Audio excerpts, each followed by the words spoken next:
Hasta la vista, amigos, amigas. Kita kami sa akong mga best friend, idol. May kukwento ako sa kanya. Idol, may kwento ako sa'yo. Ano yun? Mutay na itong napakadamo itong biyanan. Biyanan ko, idol. Ayun. Baka, ano mo sabi mo, idol? Napakadamot. Okay yun. May ulam ako. Para Oh. mabiyayaan mo yun. Oh, may ulam ako. Ikaw man. Bigyan ko naman siya. Yung biyanan ko. Oo, bigyan mo. Pero nakita ko, idol, na bumili siya ng ulam. Tinago niya. Maganda yun para sa kinabukasan niya. Napakadamot talaga, idol, yung biyanan ko.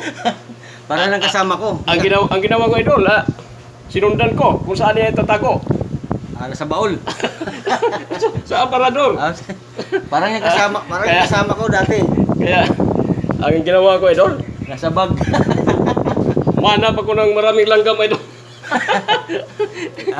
Hinulog ko dun sa may aparador. Nagpa-witness ka sa lamgam. Ang grabe, napakadamot tong biyanan ko, idol. Oo. Bakit anong klaseng tao yan madamot ng siya, idol? Ano yun, mapagmahal. Grabe na pagkadamot. Sa sarili. Yung mga idol, may... Sige. Ang ginawa ko, idol, hinulugan ko ng maraming langgam. Kaya galit na galit yung biyanan ko.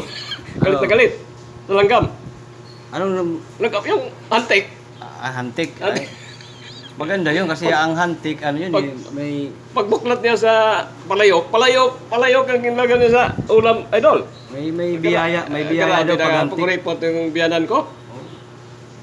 Magaling Pagbuklat niya sa palayok, kinagat siya, idol. Kinagat sa hantik. Natuwa yun kasi dadalhin mo sa albularyo. Kasi kuan siya, madamot na pagkabiyanan. Sinabihan ko yung asawa ko, bakit na yung nanay mo madamot? Pahulaan mo yung hantik kung madamot din. Pinaglihidan na aso. Idol. Idol.